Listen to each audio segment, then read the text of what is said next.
Welcome to Hillsboro 101, our ECDev section.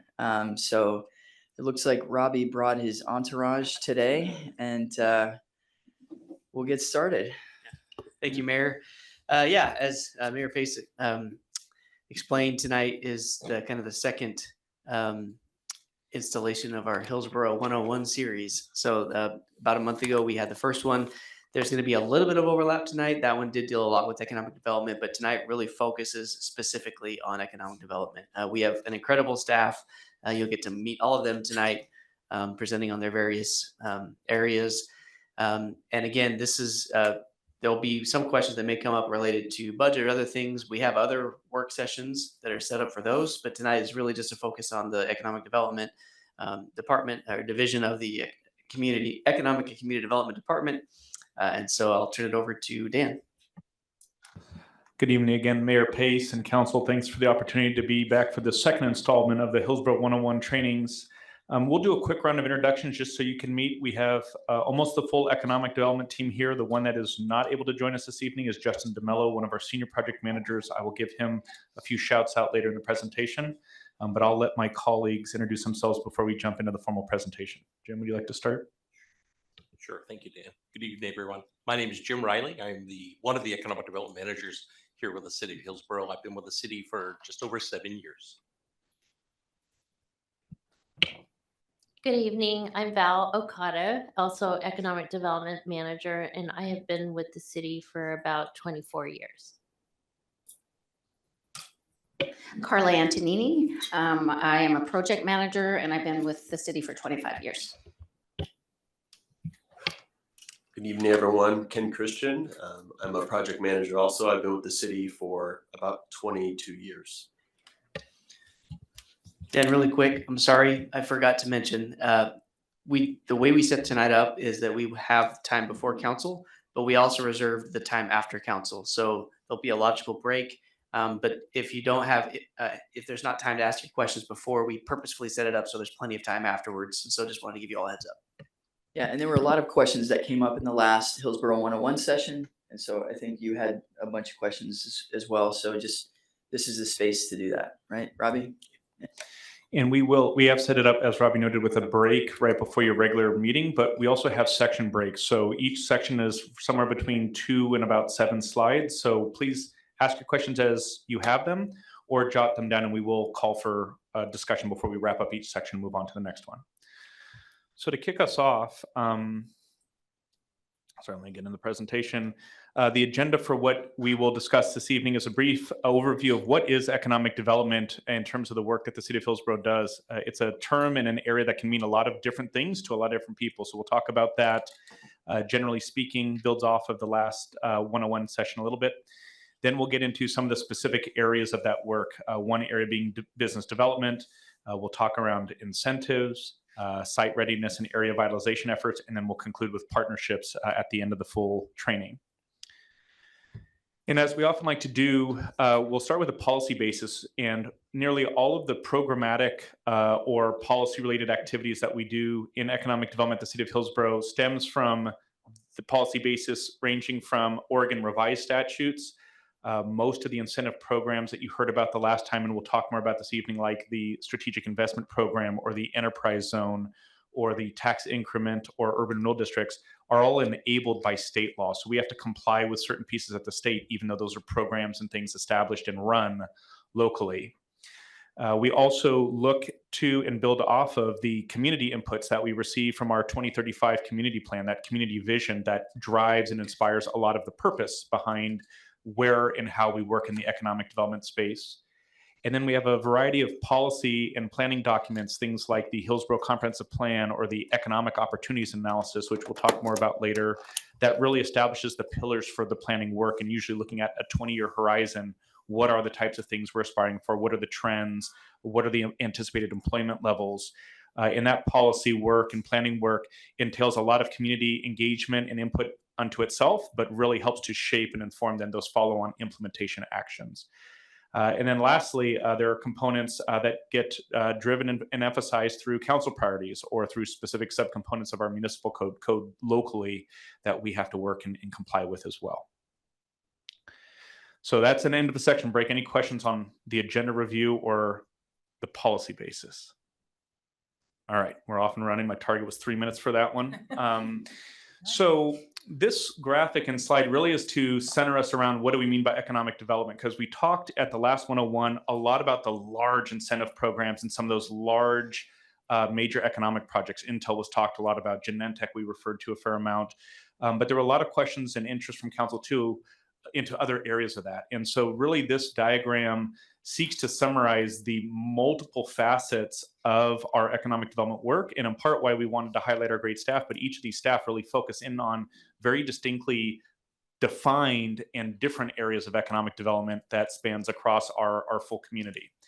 So on the upper hemisphere, we'll build off of a little bit what we talked about last time is focuses in things like industrial development. Workforce development is a subcomponent of that, even though our workforce development work, as you'll hear about later this evening, isn't exclusively just to certain industries. We do it across multiple industries, large businesses, small businesses, and the like. We talked a little bit about the last time in terms of the North Hillsboro industrial area. That's kind of in that space of site readiness and infrastructure and sites.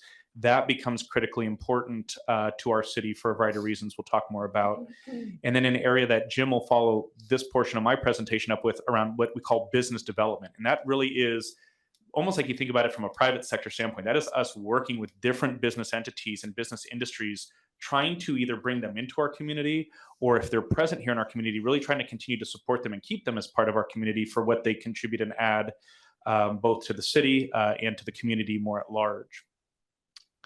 So that's one part of economic development that we've already talked a little bit about. The piece that we did not touch on as much in the last presentation, and we will definitely get into in great depths in this presentation, is often what we refer to as community economic development. And this is where we will focus oftentimes less on the traded sector and more so to the service sector. And we also emphasize a lot of our entrepreneurial and small business support. And so you see that starting on the right side, very specific targeted efforts and specific programs there. Workforce development shows up here, as I noted a minute ago. We do workforce development in both spaces, the traded sector space and the service sector space and the community space. And so that's done differently at different scales, sometimes with different target populations or different target skill sets. And this is also the general area where a lot of our downtown development and that vitalization work that we talk about comes into play. Could I have a quick question, Dan, on this? Please. Just to clarify for my mind. Mm-hmm. Industrial development, traded sector, probably manufacturing. Is there any other sectors I'm leaving out from the industrial? Where's the demarcation between those two, if any? Those, yeah, the traded sector and those target industries that we talk about typically would fall into the green area of this slide. But there is healthcare, construction industry, some of those others that kind of would fall almost in between, but they're not really a traded sector, but we do a fair amount of workforce work there. But yes, when we're largely talking about industrial development in the traded sector, it is manufacturing. There's many subsectors of it. There's biotech manufacturing and semiconductor manufacturing, like we've talked about. There's electronics, bats, as you'll see here, the sports equipment, like we talked about the last time. So that's really on that northern hemisphere to your question. The southern hemisphere is where we work a lot more with smaller businesses and sometimes more geographic focus throughout different parts of our community. Retail comes in that space a lot. A lot of the food and beverage space is in that area as well, more to the blue side.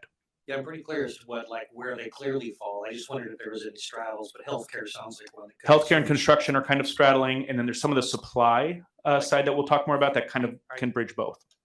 Yeah. I have a question.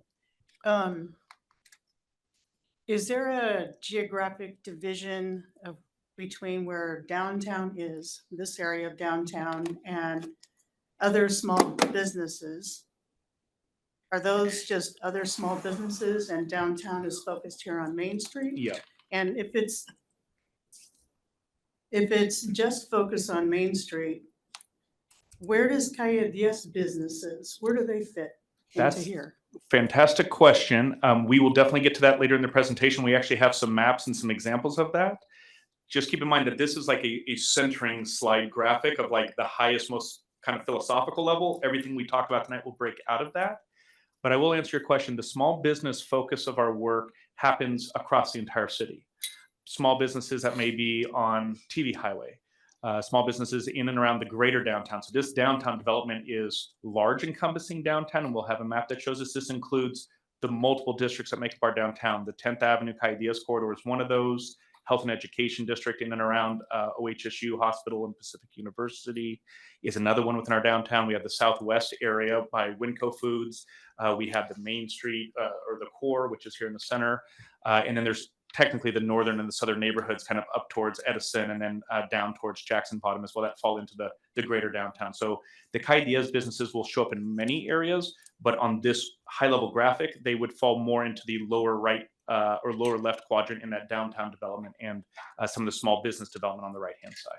I've had some feedback from a couple of Latino businesses, one closer to where the police station is, and then one further down closer to where El Chino is. Okay. So they have commented that they don't quite feel a part of the downtown effort. And so I wanted to give you and your staff that feedback because I think there needs to be a concerted effort, especially when we're looking at Calle 10. What are we missing for those businesses? And, you know, there's a variety of things where they are not feeling supported. And that's inclusive of public safety. But the other part of that, Dan, is there's supposed to be ongoing security, not just our cops, but there's supposed to be ongoing security. Can you find out how that's going? Thank you. Great. Yes, thank you. And when we get into that a little bit later in the presentation too, happy to get into some of those specifics more. We'll maybe provide some additional information there, but happy to receive even more feedback or requests at that point too. Great questions. And then our mission, which I won't read, is really here in the middle. This is the economic development mission from a city organizational standpoint. So I will try not to be too sloppy tonight, nor will staff. Sometimes we're talking the city as a organizational and a service providing entity. Other times we're talking about the city as a kind of geographic community standpoint. So we'll try to distinguish upon that. And Dan, I'm sorry to interrupt you. It's just because the graphic was right there and this goes exactly with my question. Yeah, please. So this basically is our two industrial and urban renewal districts that this outlines basically. It's bigger than just those two. Those are two districts that are geographically defined. I would say the North Hillsboro Industrial Renewal Area that we talked about the last time would fall more to the top piece where it says North Hillsboro Industrial Area. And then the downtown one would fall more to that lower left. Up on this is not more important than down on this. This is all equal parts that make up the collective of our focus and effort. It's just a way to try to show that sometimes people will talk economic development more with traded sector. Well, that's an important part of it, but that's not all of it. Or sometimes people will talk more around building community, a hugely important part, but you also need to have other economic factors contributing. This is just trying to lay out, here's all the things we do. And those geographic pieces that you talked about with that tax increment tool find their way into parts of this. So almost everything we talk about tonight, we should be able to point back to and say, this is generally where we find that in there. And it's a way just to organize it. Yeah. Great questions. I'm going to keep us moving, but happy to jump back. So you saw this slide the last time, but this kind of grounds it in terms of what makes it real for Hillsboro. So we do the things that were on that last slide really for these three very general categories. And we do them very specifically, as you'll hear over the course of dozens of slides to follow. But we really are seeking to provide economic stability through industry development and diversification. And this is Councilor Harris, to your point, this is broad industry. This isn't target sector. This is all businesses in industry that are located here of all different types and sizes. But really trying to create diversification for resiliency's sake. We also seek to do it to create jobs with a range of wages, as we talked a little bit about the last time, but that really is important for especially the working portion of our community and population, able to have their own economic means and economic abilities, and hopefully being able to work and earn a living in very close proximity to where they're also electing to live and reside and hopefully play and recreate and enjoy amenities. And then thirdly is to generate tax revenues that underpin the operations of the city. So this is where we come back to the city more as an organization and an entity that is seeking to provide public safety services or library services or parks and recreation services or water or sewer service, all those different things. And so there is a part about this, as you heard the last time with Suzanne, our chief financial officer, presenting, it is a little bit of a revenue and a business mindset, because this is how we fund largely those services.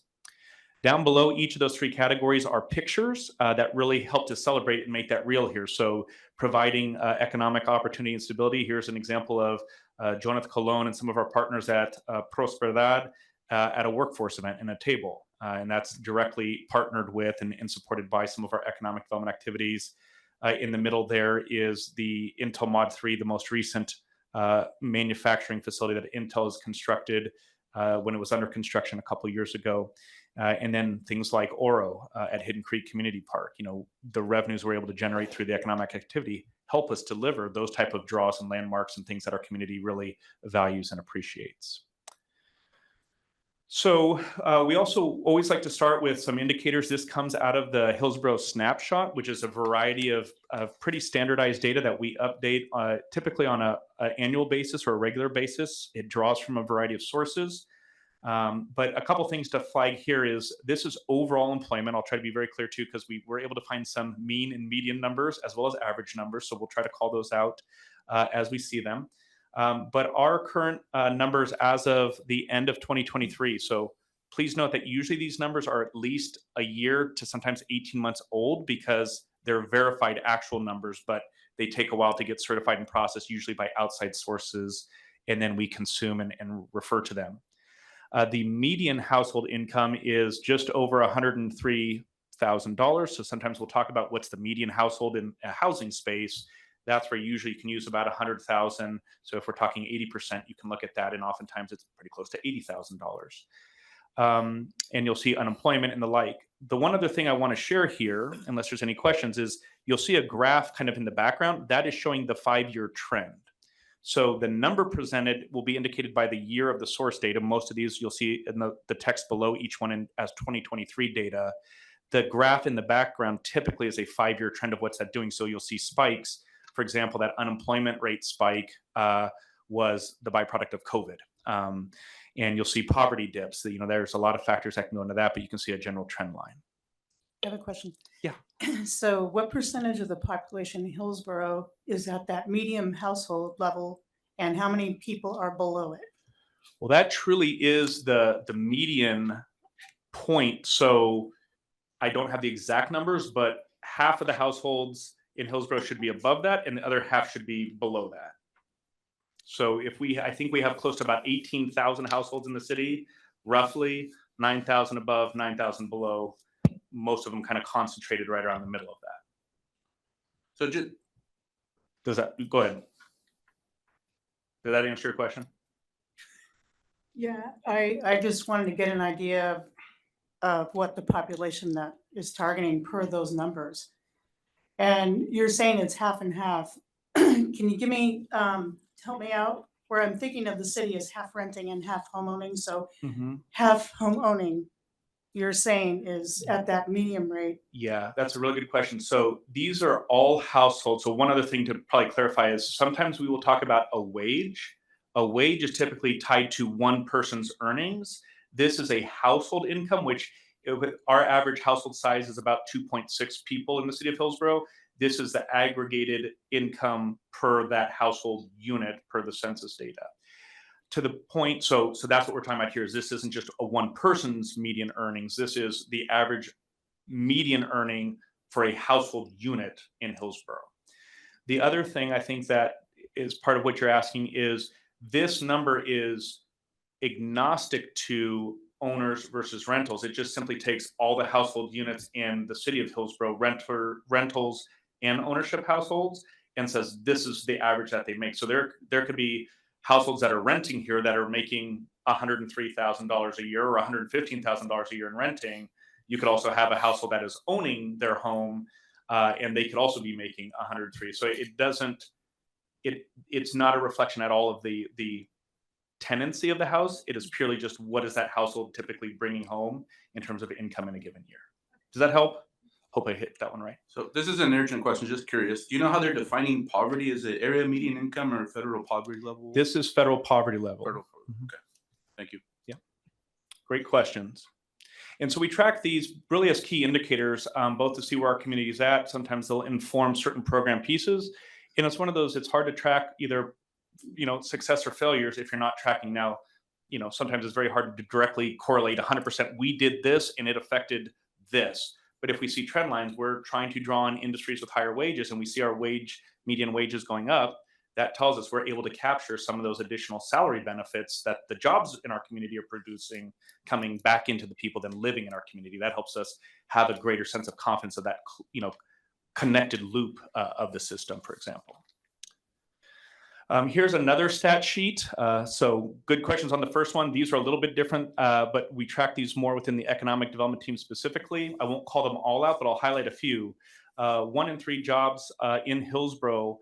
Now, these are the jobs located in Hillsboro, not people that live in Hillsboro and where they work. Just to be clear, this is where we switch sometimes between where the household is and the person is working. But 1 in 3 of the jobs offered in Hillsboro are in the manufacturing or tied to the manufacturing sector, tied back to a couple of the questions too around what do we mean by traded sector or not. That is a very high ratio for most cities in Oregon and most cities across the board. We have a very intentional and concerted effort on manufacturing, and we can talk more about that this evening. And it's reflecting. We also have a very strong presence. We have been successful largely in achieving that in the past couple decades worth of work. Another one I want to share that kind of stands out that's related to that is Hillsboro makes up 27% of the state's high-tech employment. So we talked last time about some of the the income tax generation and the wages, how important that is to funding state-level services statewide. When you look at that industry being towards the higher end of the average types of salaries, that is a pretty high share that is concentrated here in our community as well. We also watch demographic information. So, nearly 42% of our population that are residents 25 years and older have a bachelor's degree or higher. We have a relatively educated populace here as well. That can be a strength on one hand, but then we also have to be careful not to overlook that we also have many members of our community that do not have the same access to education or educational levels. We focus in on some of that with our workforce development efforts, as you'll hear more about later this evening. So breakpoint, any other questions on the data before we keep moving, just being sensitive of time? Yeah, just one question. Oh, go ahead. No, you go. How do you calculate labor force? What's the equation? The participating labor force. So really 2 pieces. One is we look at the employment number that's on the screen here. So those are the total number of people that have jobs across all sectors in the city of Hillsboro. It's about 86,000. You can see that's about a 6.5% increase over the last 5 years. So we see steady job growth in opportunities in our city over that period of time. But some of that also comes out of the census data in terms of households and individuals indicating are they of a working age or in the participating workforce category, or do they find themselves as either unable to work or perhaps retired, or a child that is unable to access or attain a job in the economy. So it's adults, 71.1% of working age adults. Of the eligible participating of the population is participating in the workforce. Thanks. Yeah. Yeah, so last time I looked at the state numbers for poverty, it was around like 14 or 18%. So this is really impressive that, the city of Hillsboro has seen a 19% decrease. Is there anything the city can take credit for in that? I mean, I know like we bring in high wage jobs, there's a lot of opportunities here, but you don't have to have the answer now, maybe something to think about, right? Is there something that the city has done to really decrease that poverty level? Because compared to the state rate, right, so it's significantly lower. Yeah, I'll be real genuine, transparent with an answer now. We can follow up with more details later as the council likes. As I noted a minute ago, it's very hard to say any one thing the city does, how much it really has an effect here. The second thing I'll say is we have to be very careful when we use statistics and numbers, because sometimes they don't always they tell a story, but is it really the full story? Some of the reduction in poverty that we've seen here can come from us adding significant population to that are maybe not in poverty, could have an effect. So it might not be a direct result of our workforce efforts, even though we believe and have some numbers that show we have been able to help economic mobility, which we do believe is moving people out of poverty. We heard this even at the Kaidia's open house last week. Some people saying, hey, I'm making more money, but now I'm actually like above a poverty threshold, which on one hand is great, but it actually puts me in a whole nother space of housing insecurity. Okay, we got to go now talk about that. So we are moving the needle, I think, in some effective ways and intentionally with the programs that we're offering and how we're engaging. But some of the statistics you can see here can also be a byproduct of if we're adding a lot of higher income households, say in South Hillsboro, that percentage of our population in poverty actually can become just a smaller share of the percentage. So it can almost look like it's shrinking quite drastically as well. Great, thank you. Yeah. I have a question, Dan. Just a clarification. This slide reflects what's happening in Hillsboro. These are numbers only to Hillsboro unless we note otherwise. But yes, these are all Hillsboro specific numbers. So employment can be anybody from anywhere coming to Hillsboro Correct. to work here. Yeah. Poverty, not quite the same thing, right? Poverty, this is individuals from various counts and censuses that are identified as being in Hillsboro and falling within the federal poverty guidelines. So Okay. these aren't people in poverty anywhere. If they were found to be residing in Hillsboro or part of a point time count or a census count, they show up here as Hillsboroans in our poverty numbers. Thanks. And then the next slide that you showed, the next one. Yes. So those numbers reflect just Hillsboro? Yes. Okay. And where is it reflected? So one in 3 of Hillsboro's jobs are in manufacturing. That can reflect people that aren't necessarily living here, just that there's 1 in 3 jobs in Hillsboro. Yeah. So when we're talking jobs, almost all the time we're talking about the jobs that are being offered by businesses and companies and industry and government agencies in Hillsboro. And when we're talking households or residents, we're talking about the people that are living here. And then sometimes we'll talk about statistics that can be connected or overlap of the two. So to me, it seems like this, the data is a little bit fluid, depending on how you want to use it. That's why I caution to Councilor Salgado's standpoint, we'll try to be as transparent and accurate as we can, but we can't always tell exactly what's causing everything in the data. And you're right, it is fluid and it's always a little bit delayed. So sometimes we can also be looking at what could be a good picture and we see economic decline coming and we know it's declining. We just can't quite quantize it yet until that data is fully vetted and verified and known. All right, thank you. Yeah. And I'll just, if I may, because I want to keep us moving, but part of that piece that's come up a couple times already this evening is, okay, we're talking about the number of jobs being offered in Hillsboro, and then we're talking about the number of people here. We do track how many people also live and work here versus how many people are migrating in and out every day for work. All of those are important pieces, and some of that you're touching on, whether this was behind your questions or not, and we'll try to connect these dots this evening, informs how and why we try to take on certain initiatives or certain programs. Our workforce programs, we're trying to enhance for the local residents their skills and their awareness of the jobs we're offering here. So hopefully they can increase their opportunity and accessibility to those jobs that are also providing benefit here. But even if somebody is commuting in from Cornelius or from Beaverton, or we have a fair amount that commute in from Portland or Vancouver, they're still coming here also bringing some economic benefit and activity into our city, even though they may be taking their paycheck and at the end of the day or the evening or wherever their shift ends, going to another community is where their housing might be as well. That's very common when you're in a larger metropolitan economy like we are. We're a major part of the Portland, Vancouver, Hillsboro metropolitan area's economy, but we also have a lot of residents that can't or don't have jobs in Hillsboro, but they might also need to go outside of our city bounds. There's still values in those jobs and residents, and we try to track that and connect that with some of the programming. Yeah. All right. Dan, I have a question. Please, Mayor. I know that we are 8 slides into 68 slides. Yeah. A couple so- of them are animated. So, Yeah. But pre-COVID, I remember seeing a slide about the number of people that would come into Hillsboro every day for a job, and it was 50,000. Mm-hmm. And the number of people in Hillsboro who left the city to work outside of Hillsboro was 20,000. Mm-hmm. Do we have any sense of what that number is now? And it also could be skewed because people can work from home. There's, It has become far more difficult to track because of remote work and the increase of remote work. But we have seen, and some of this comes back to our complete communities planning sneak peek for the next Hillsboro one-on-one training.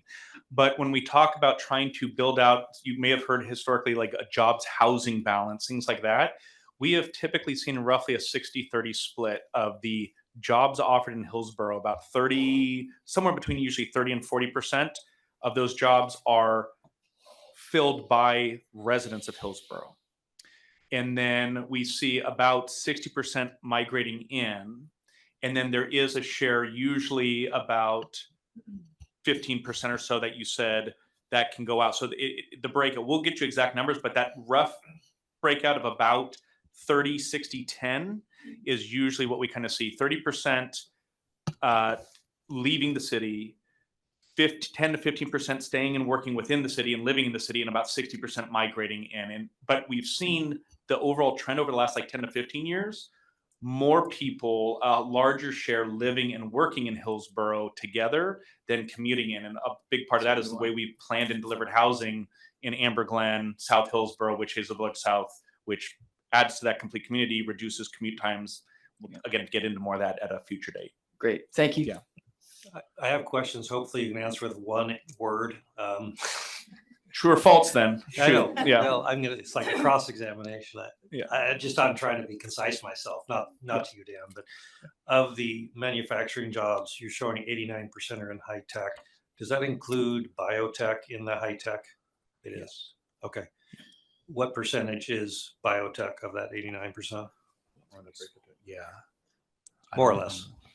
It's quite small. It'd probably be in the single digits percentage wise. It's, Okay. far and away the semi is much larger Okay. because of our That was more than one word, but I'll let it go. Okay. And my next question is, how many of that 89% are attributable to our one large single employer in this city? Directly and indirectly. Directly, I want directly in Intel or their blue, Intel's green, no matter what kind of badges they wear. You said a single word, but I'm going to give it maybe two numbers. Okay. All right. Roughly around 21,000 is directly attributable to Intel right now.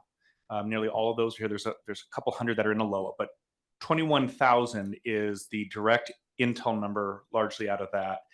And then a significant number, I don't have that exact number, are tied to the suppliers that are very largely here because of the Intel presence. And what percentage of that 89%, you know? I don't know exactly. Estimate probably somewhere between about 70 and 80% of the remainder. Thank you. Yeah.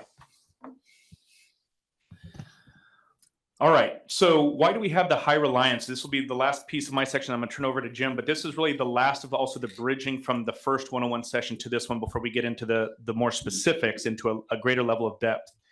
But these are the 5 main reasons that Suzanne talked a little bit about the last time, and that really build off of that slide I showed earlier. But it is the economic diversification. And as we talked about, that's really trying to diversify our economic base.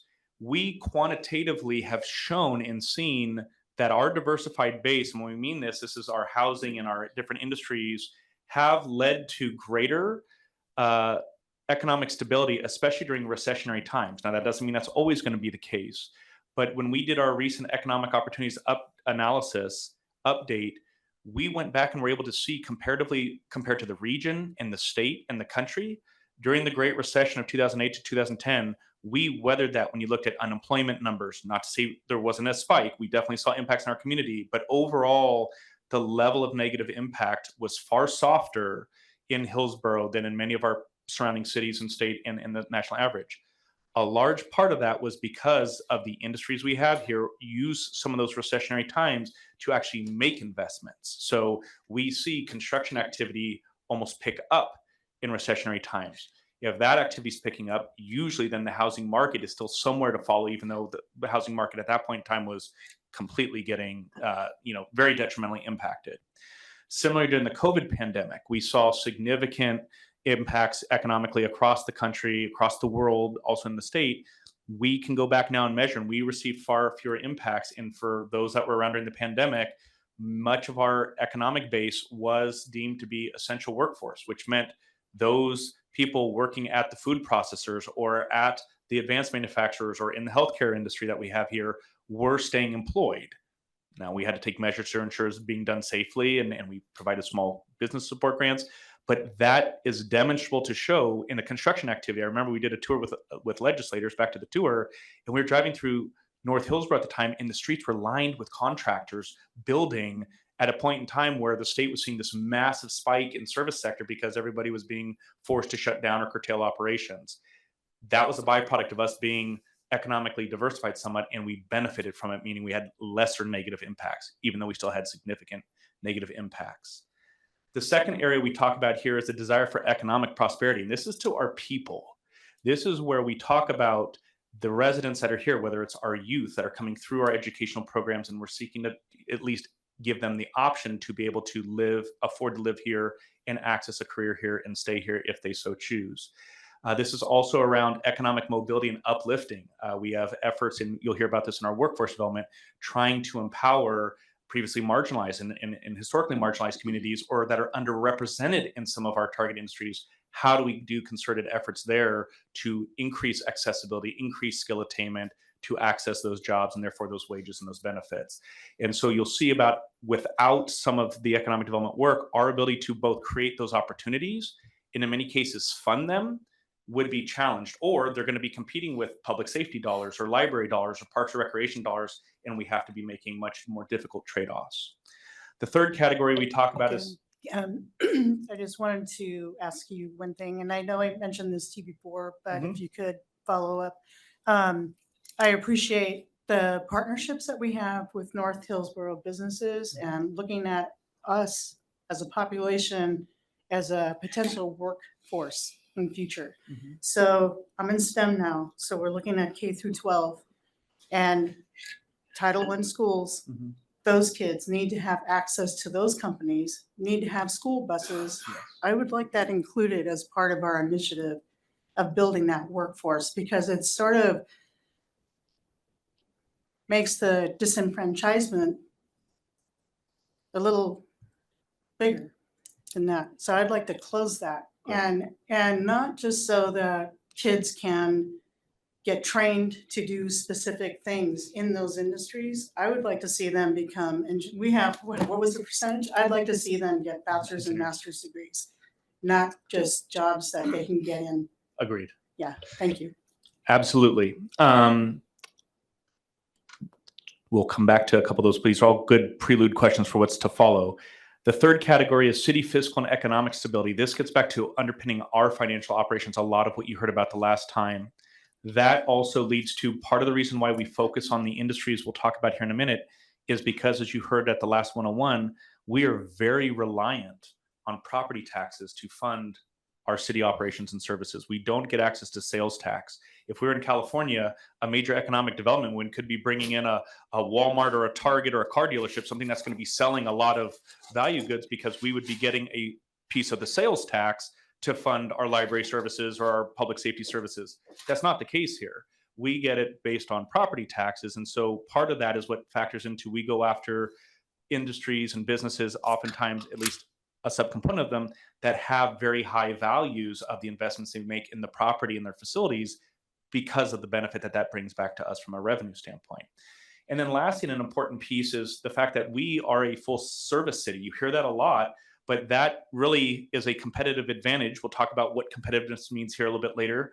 But we aspire very intentionally to keep a full service city where our community has direct access to inform the type of fire service that is provided here, or what our water service looks like. We don't rely on a special district. In some parts of our city we do, but for the large part, we seek to fund that. That brings direct responsiveness and accountability of our services back, but we still have to then fund those services off of the same property tax type of basis. So when we go out for a local option levy for public safety and parks and recreation, that is an additional property tax. So based on how well we've diversified and built our property tax base, helps to inform then how much revenue we can generate for those additional services.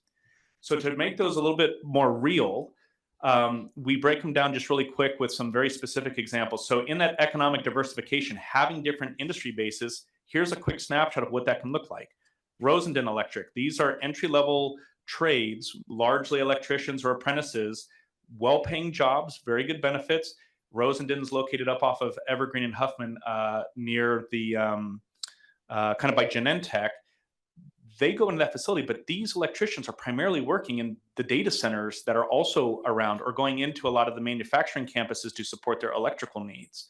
So that's a nice blend of skill sets, job attainment, some of the trades programs as well. So you can go become an engineer, or you can also go through the trades program and still either way get access to well-paying jobs here in our community. DeMarini is one of those fun ones. DeMarini Sports, which is part of Wilson Sports, they make the baseball bats. You see the gentleman holding up, I think is going to be a Louisville Slugger, right up north by Liberty High School, north of Highway 26. And so they manufacture that sporting equipment up there. That's part of that advanced manufacturing category, a very different skill set and a very different work environment than maybe say at a semiconductor facility, but still something that's rich and a homegrown company that has expanded over time and contributes to our manufacturing space. To the lower left is Axiom. Again, another area that is tech focused. They take electronic components and put them together for space and aerospace deployments and things like that. And then in the right is Research Fine Food. So the food processing sectors that we also have up in our North Hillsboro industrial areas, Research Fine Foods, Beaverton Foods, and a few others. They help to bring an entirely different skill set in access of industry that is completely separate from those other ones. So you get the diversification, but also different types and access to jobs as well. Moving through the desire for economic prosperity, we talked about this earlier, but things like our Prosperidad, and we'll talk more about this in our partnerships section later, being able to fund those members of our community that are able to get, whether it be their GED or certain access to skill sets, is funded out of revenues generated from our enterprise zone, which is an incentive Val will talk about here in a little bit, that we redirect back into workforce development. So we're taking the industry's activity, their utilization of an incentive. This is back to that aligning the incentive to make sense for the business need as well as our community's desires. That's what enables us to fund Centro as a partner to undertake this work in both small business support and workforce development. You'll hear more about that later. The same thing, we've contributed over $1.2 million, and I think it's now north of 600 individual students have received the PCC Future Connect scholarship. That directly comes from our enterprise zone program as a byproduct of our ability to gain the industry. So we're creating those jobs. We're also harnessing off a bit of the company's realized incentive benefit and able to redirect it to our partner at the community college to help first generation students be able to go into community college level programs as part of their career development and skill pathway, hopefully then able to come back in and access the jobs we've also created in the first place. So absent the economic development programs and those dollars, we wouldn't be able to fund those programs, let alone create those opportunities. And if we were funding them, it's most likely going to then compete with something else coming out of our general fund, not out of our economic development generated funds. Director Diaz, I'm sorry to interrupt you again, but going back to the previous slide, when you're looking at the diversification of our economics, these are medium and large scale manufacturing that's shown here. So if we're equating, how are small independent businesses equated with the tax revenue that we're able to get off of them? How are we? You'll see, Ken, I don't want to steal his thunder. This is the Okay. risk of always going first and trying to Okay. keep it to fewer words. But you will hear about how we create similar contributions. We're at almost $500,000 a year annually into our small businesses and entrepreneur support programs too.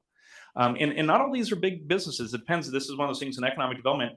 Axiom is not a large business from that standpoint. I said medium. Yeah, medium. And same thing with Dean Marini. So, but you'll see over the course of tonight's presentations, we progress. We are hitting sole proprietors, one person operations, all the way up to our largest employers and everything in between in different but very intentionally targeted ways. So I just wanted to point something else out. Yeah. The Department of Education has sent out letters to institutions that they need to start renaming or restructuring anything related to DEI, anything related to education support for underrepresented groups. And so I'm just pointing that out because that might be something that you're going to have to factor when you're talking about this in the future about our workforce and what that's going to look like and what we have to do to try to attract it. Yeah. It's a point we've been closely watching. Actually, it's a nice segue to this next point too around city and fiscal stability. Many of the programs you saw there, especially like Future Connect, we have been doing for a decade plus. And so that work is there, the need is there, the benefit is there, the inclusivity of it is also there. And we as a city organization and staff and community are also always learning and seeking to do better. We will watch the emphasis and the shifting of requirements or focus on DEI specifically, but this is about our people, and the intentionality that's there has been there before the DEI pieces were directly inserted into some of those contracts and requirements, and they will be there throughout this near-term window as well, because that is our community that we're also seeking to provide the service and the support to. The city and fiscal stability, we've heard a lot too about, can we generate greater autonomy and resiliency locally? Or do we want to be reliant on state funding and whatever is going to be provided there or not? Yes, we need it. And same thing with some of the federal funding changes as of late. But the projects that are here on the screen, when you think about the South Hillsboro Station number 9, that was funded in part through building fund and other things that have been generated by development activity in the city. More specifically, when you look at Oro or Hidden Creek Community Center, those specific projects were directly funded by gain share and strategic investment program dollars. So now here's a direct economic development activity that is then in turn directly and financially enabling us as a city to go out and deliver these other community assets and pieces. Oro and the inclusive playground also at Hidden Creek, same thing. Some park system development charges went into that project and a significant portion of SIP and gain share. So those different pieces, us able to, and this is why right now we talk a bit to the larger companies, because those larger companies are the ones helping us access the gain share and the SIP dollars to fund this. But we also continue to invest and see benefits coming from smaller businesses as well. But for these examples, it's those type of things that, absent the SIP gain share dollars, as Suzanne talked about, we would be very hard pressed to then find the same type of funding revenues. We will have to dip into another source of funding at the expense of something else from a city service standpoint to provide those same award-winning and draw and beneficial elements to the community. And so we seek to continue to do that. The Oregon tax structure, property tax, we talked about, some of that is reliant on the types of development that we see here, whether that's industrial activity, mixed use activity, the data centers and some of the personal equipment that goes in there, the same thing on the manufacturing sites. And then in the lower right, the work we've tried to do up in the North Hillsboro area, that contributes to our property tax base, to think about how then that drives not only the economy, the access to the jobs and other things, but our ability to fund services elsewhere, also in our community. And so when you think about that full service city model, many of the things you see here highlight largely funded again by gain share and SIP. That enabled our ability to build out our very pioneering and award-winning municipal broadband service and have that option for our community. When you think about Ron Tonkin Field in the new Hillsboro Hops ballpark, that sits on the Gordon Faber Sports Complex that was bought and directly delivered as part of the Ronler Acres Urban Renewal District. And then those facilities were paid for and built using largely SIP and gain share and other, transient lodging tax dollars coming into it. So it's the way, not to say that ECDEV is the end all be all, but it is a critical enabler of many of the other things we hear from our community, of create a recreational draw on these other pieces. And just trying to flag for you the way that it serves as both a direct determinant of that and an indirect determinant. And then the same thing we talk about like with our fire services. If you have a $2 million fire truck and 100% of your property tax base is residential, your residents are paying 100% of that fire truck's cost, versus 20% of your tax base is, say, commercial or industrial. The residents are still getting that fire truck and they're paying, if it stays equally proportional, 80% of that cost, with the diversified base picking up some other costs. So that's a common example we often use in these conversations. So with that, I'll pause to see if there's any questions, but I really would like to pass it off to Jim to get us into what we mean now by business development in terms of recruitment in some of that space prior to your regular session. Good. All right, Jim, turn it over to you. Thanks, Dan. Appreciate it. Welcome to the wonderful world of business development and economic development. So I manage a small team of folks, myself, Ken is our business development liaison, and then our workforce development manager. We are the only city to have a full-time workforce development manager in the state of Oregon, something we started about 7 years ago. So a little bit of foresight. Three important things that we do in business development: retention of existing companies, and then expansion of our existing companies as well as helping them grow. And then the next slide will be recruitment of new companies, bringing in new enterprises into the city. Why this is important is obviously we have a very robust economic base. We're fortunate in Hillsboro to have that. We have to maintain it. These folks have to be, we have to keep our relationships. Ken and I spend a lot of our time, as do actually everyone at this table, and even Justin not present. We spend a lot of time talking to our businesses. Ken and I tend to focus on traded sector businesses, but that's not all we do, but that's important. Ken also is an expert in the small business and entrepreneurial sector, another part of the kind of the full expansion and retention and of our companies. So we go out and have company visits, somewhere between 60 and 70 company visits a year ourselves. Then Val Okada also does a number of visits. Dan does visits. We try our best. Our workforce development manager also does business visits. So the idea is just sit, you talk to the company. Sometimes you find out everything's just fine. That's great. Other times there's a problem they have. We're here to listen to their challenges and help them try to solve them in the context of the city of Hillsboro. It could be workforce. It could be a skills gap, talent, recruitment. It could be, geez, we're not hiring today, but oh, actually we need these kinds of people. And we have to talk to the educational community about that. So that we act as a kind of a navigator to help them. And it could be something as simple as, whom do I talk to about my next permit? What do I do about my expansion? So it's important for us to hear them and understand what they're doing. So I often tell them, we're the division that's the most like a business in the city. We listen, we try to work at your speed, which is typically quite fast. And then just some successes we've had recently. Gyra's been with us now for 12 years. They've expanded 5 times at their current site. They're fortunately bursting at the seams. We're happy to have that happen. If you drive by, you can see evidence of how busy they are by the actual expansion things they're doing. Metafab, one of our advanced manufacturing companies, continues to expand. And Thermo Fisher just recently had an expansion there right in Dawson Creek, close to Intel. They have over 1,000 people in our city. Pretty interesting company. We'll talk a little bit about them later. So one other company I'd like to talk about is Disco High Tech. So recently, they're a Japanese company. In the last 18 months, they went from 12 people to 52 people. $5 million expansion, really exciting stuff. Cutting edge semiconductor equipment company. And Robbie and Dan and Val visited with their headquarters in Japan last year when they took the trip to Tokyo. So, and the next one is recruitment. This is the one that gets a lot of press. Some fun things. You know, it's important because we're bringing in new money, creating new jobs, and we're not ignoring the companies that are here. But the strategy for recruitment is where we compete as Hillsboro nationally and internationally for these companies. This is not just a local or state thing. So we're competing against all 50 states and a number of countries. In the case of well, we'll talk about these. We have the newest one, which was recently in the press, Roush Sports. Some folks worked very hard on this particular opportunity, and it's a great testament to the fact that, you know, they came to Hillsboro in large part because we are a complete community. So we're very proud of the fact that they decided to establish a presence here. ACM Research is a disruptive technology company that actually will be, have to be careful. You understand very, very concentrated, but they're disruptive technology to folks like Applied Materials or Lam Research.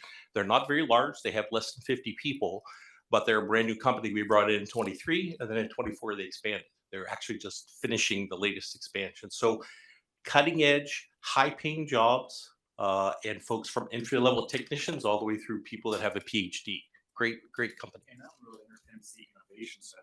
It sure does. Right. As Dan said, it's an innovation focused company. You know, and they came here, you talked to them. We were at the grand opening. A lot of us went to that. And I came from Lam, or I came from Tel, so they came here because of the concentration of workforce. You know, we have a lot of talented people at all levels that know the semiconductor industry. So not only is this a great place to be, sure. And yes, Intel and Gyra and Corvo and other IDMs, other integrated device companies are their clients, but they still have the workforce that a lot of places around, we'll talk about this later, around the country do not have. We have a deep strength in the technical workforce for the industry.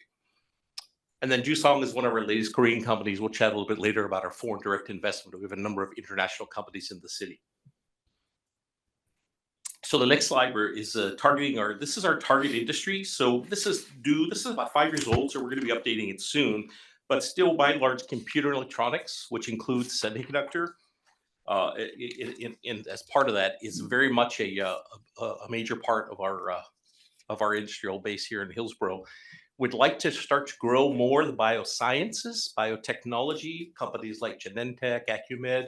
I won't say they're counter-cyclical to the cycle of semiconductor, but they might help us offset that a bit. In the case of Genentech, just as a quick piece, they have a 75-acre site, and they have 2 separate companies doing 2 different things on the one site here in Hillsboro, about 700 people, really innovative company. And what's great about the work that they do is they're able to transfer employees. There's a lot of skills that can be transferred from semi to biotech and biotech to semi. One of the reasons they originally came here is people are used to working in bunny suits, confined environments, shift work, doing very, very precise types of things. The other company I want to highlight a little bit is Thermo Fisher, because they're interesting because we see a synergy between biosciences and semi, as I just talked about for employees, but also Thermo supplies their metrology, their electron scanning equipment to semi, but also to the biotech industry, also to the food processing industry, and just about every industry you can mention probably has a piece of Thermo equipment in their facility. Tillamook ice cream, those kinds of things. They're very interesting sort of company, and they are on the growth pattern as well. They're moving ahead. We'll be visiting with them again in March. And the other, sorry. Oh, this is the last one. Okay. Thanks for your attention. Sorry about that. The advanced manufacturing, this supports those larger industries, supports both semi and computer electronics, also supports the biotech industry. Folks like Metafab, Davis Tools, they've been here a long time. Turk Manufacturing, they're doing very specific, very precise work to support complicated industries. Some of the most complicated industries in the world, semiconductor and biosciences. So we're fortunate to have that base, and the hope is to continue to grow that base. And on the software and information tech, some of these names. Our friends at NVIDIA are here. They're designing chips that are used worldwide in very exciting applications.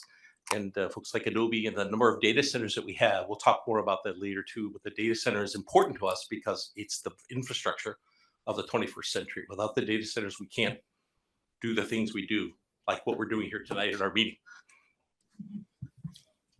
So we'll pause there. It's a good break point before we get into the industries a little bit further post-council. But any final questions before we wrap, or Mayor and Council, would you like to close out there? I'd like to close out here. We'll pick it up, Jim. Sorry to interrupt. So we have time to move over. I'm going to continue on with Hillsboro 101, Economic Development. We've missed you. And we're thrilled that you're going to continue on with your presentation. So should I throw it to you, Robbie? Yeah. Thank you, Mayor. I had nothing else to add other than if there are more in-depth questions tonight that might require longer explanations, if you could just email those to me, and we can make sure we give more in-depth responses to the entire council after the meeting. So with that, I'll turn it back over to Dan.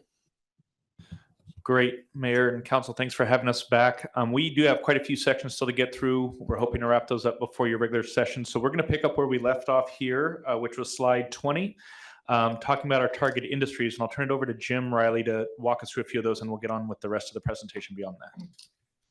Thanks, Dan. The Mayor and Council, thanks so much for being here. We appreciate the opportunity.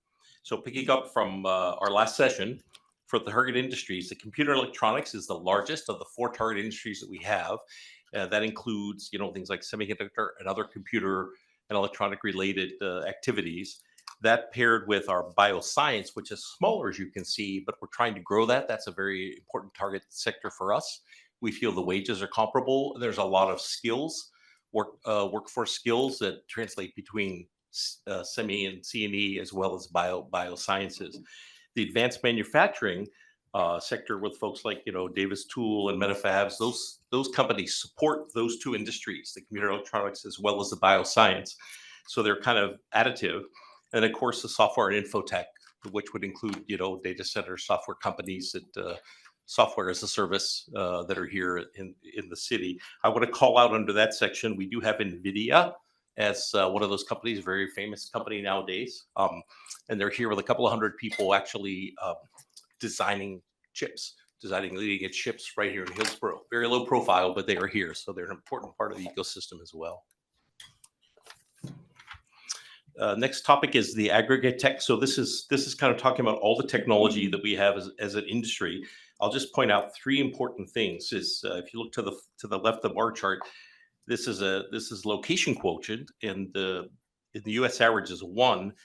Hillsboro has almost 28 times the national average of semi-processing technicians. That's outstanding. Perhaps the largest of any location in the United States. Certainly one of the top 2 or 3. So we feel that's important for us to emphasize because that's our continuing heritage of being in this industry, having the skilled workforce, in some cases 3 generations of skilled workers working in this industry. Another good stat that's very important is also on the upper right-hand corner, 5.9 times the national average of total tech job concentrations.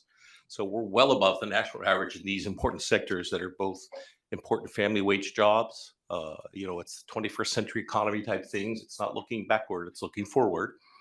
And then the other stat I think is important is the 1 in 3 jobs are manufacturing. So we continue as Hillsboro, we continue to focus on manufacturing, research and development. These are the ways we advance our economy. These are how we have family wage jobs. This is how we employ young people, in the STEM world. So we think this is very much a priority for our city. So when we say 5.9x the total tech job conservation, what is tech? Is it all of those combined? Yes. It's really computer electronics as it relates in our case to semi plus software and IT. So it's a very broad category. It's not just semiconductors or it's not just information sciences. It's actually pretty broad. So it's computers, electronics, software, and IT, everything here on that page. Yes. I don't want to interrupt you, and I only want to say this once, but I think it's applicable for my information when you do presentations, at least for me, when you do average salaries, either do medians, average, preferably break it down by either decimal, not 1%, but like 10% or quarterlies or 20%, something, so I have a better idea of the distribution of these incomes. That would be great in the future. Thank you. Sir. Instead of 5.9, 170. Yeah. No, the 170,000. The wages. Got it. Okay. Okay, thank you. This is just representation graphically. These are this is the major companies of our Hillsboro semiconductor ecosystem. You can see their logos represented. Many companies, folks like Hitachi and Jira, Intel, Thermo Fisher Scientific. These are large employers, Intel 20,000, Thermo Fisher over 1,000 people, Hitachi has over 200. And what's important about this is it shows such a diversity, but such a depth of expertise with these companies being represented in our relatively small city. The concentration is quite good. So advanced manufacturing, we referred to earlier, one of our target industries. I think, and some of the employers are here, Davis Tool, Metafab, the Cascade Systems, Turk Manufacturing. These folks support our semiconductor, our C&E industries, as well as our biotech industries. Sometimes it's very advanced manufacturing, but it is still manufacturing nonetheless, and it gives a real opportunity for folks with everything from high school education up through advanced college degrees to be able to work in these companies. I think the important thing here is 2 times the national average for engineering technicians. Points again to our heavy focus on technology, manufacturing, research and development. Next is the biosciences and medical devices. For us, the largest employer is Genentech.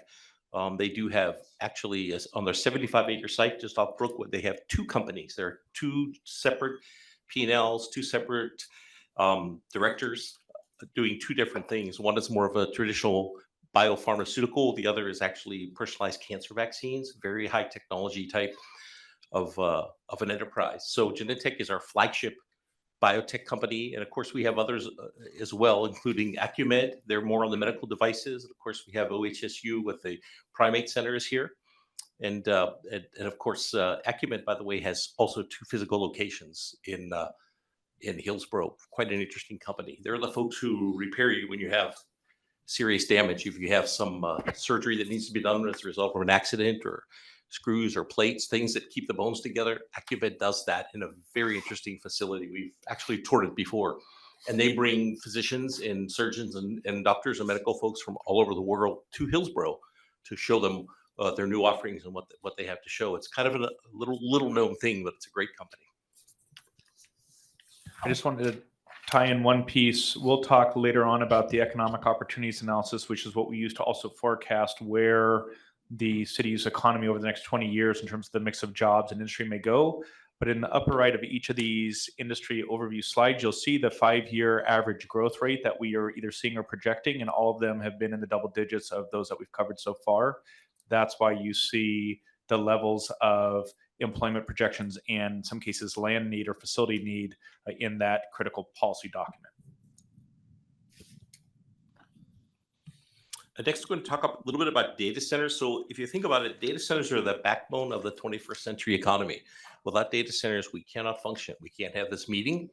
We can't get in our car and punch in the directions to a location we've never been to and find our way there with a GPS. So for Hillsboro, we have about 15 data center companies. There are multiple locations for some of them, but about 15 companies. And of those companies, they represent all three types of data centers.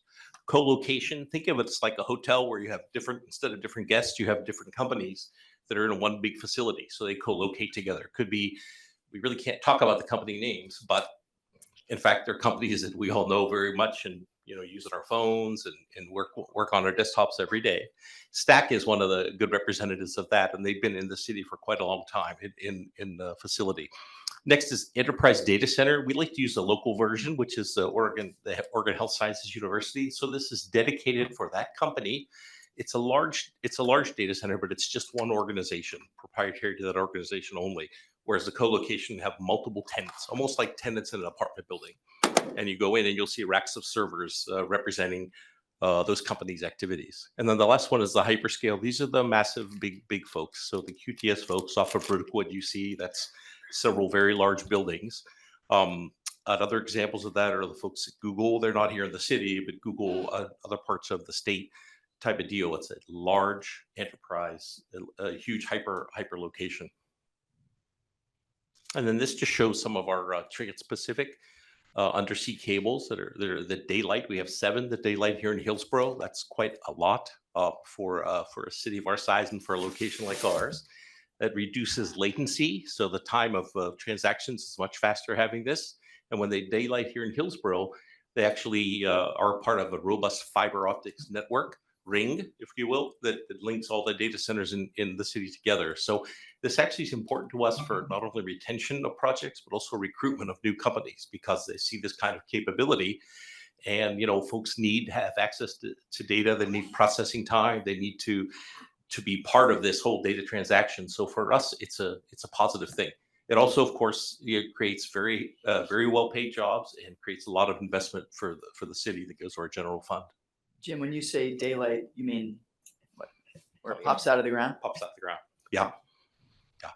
Both pops out of the ground and connects to North American internet and web and digital services. So it's those two things. So if you think about it, in an increasingly digital economy and world, and also with the emergence of things like artificial intelligence and its application across many industries, the physical connections for that infrastructure are linking quite literally Hillsboro on behalf of North America with parts of Asia and the major economies and synergies that are happening there, as well as Australia and everywhere else on the map here. So that daylighting is really where it comes out from that transference and then interconnects into everything, whether you're accessing it from a web browser, an app on your phone, whatever else the case might be.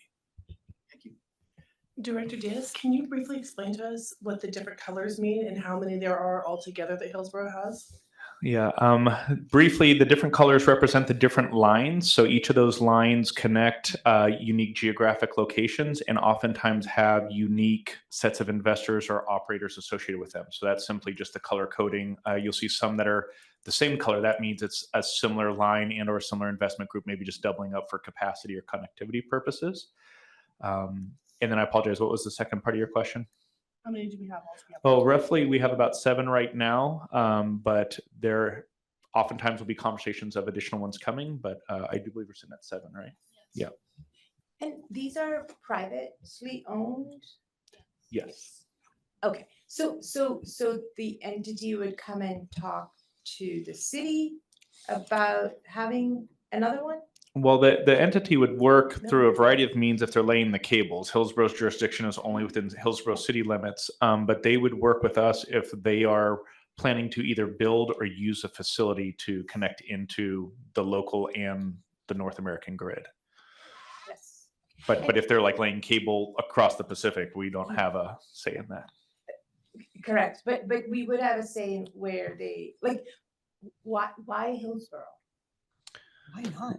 Yeah, briefly, and I want to keep us moving. We'll get into this in some of the competitiveness slides later, but really it gets back to we have a concentration of very robust fiber network locally already. Mm-hmm. Oregon does have clearly a lot of Pacific Ocean access, and so the connectivity into the state and the permits associated with that have been able to be obtained and utilized.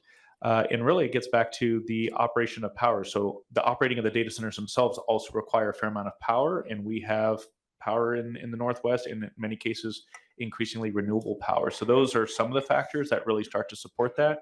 Lastly, is the proximity to the tech sometimes can be a benefit for certain of the companies, similar to what Jim was talking about as well. And in the interest of time, I want to reiterate what Robbie said. If we have in-depth questions, please put them in an email and send them to Robbie and he'll get them answered. If it's a quick question, go for it. Thanks.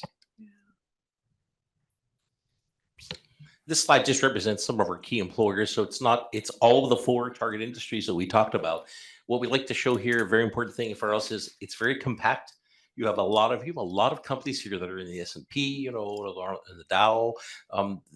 There's a big concentration of companies, and it allows them to, utilize and leverage the workforce that we have in the city. Lots of names that some large, some small, but mostly quite important for kind of this 21st century high-tech ecosystem. We're right in the middle of that here in Hillsboro. So it's important for us to show that. And just a little bit to the north, we have a few outliers that aren't really target industries, but research food, Beaverton Foods, those folks are important and necessary. And they're also, local, regional, in some cases, national companies distributing. Why are they here? They're here because we have some of the best industrial land in Washington County. And there is no industrial land for them to manufacture in a Beaverton. That's why Beaverton Foods is in Hillsboro. Kind of an interesting thing. So that's our manufacturing heritage coming through. And Reesers moved too, right? Pardon? And Reesers moved from Beaverton. They moved from Beaverton to, in fact, their headquarters. They is still there expanded. They still have their footprint Oh, in I see. Beaverton, but they added their capacity here. for manufacturing. For manufacturing. This is a video that we are going to skip for the purposes of just time this evening, but we will send that link out with the presentation if folks want to watch it. It's an example of the type of recruiting materials, and it highlights the efforts in and around Hillsboro from that global economy standpoint. Yeah. So we're going to move in, and this will address some of the questions too that were asked, but a big part of what we do is around competitiveness, and we wanted to talk with the council about what makes a city, a region, and a state competitive. And so in a moment, I'm going to turn over to Val to really talk about locally what we can do and how we have some of the greatest influence on our competitiveness. But I wanted to remind the council that we do this work really in a space of collaboration, hopefully, with regional and state, and in some cases, national or international partners. We do it best when those things are aligned.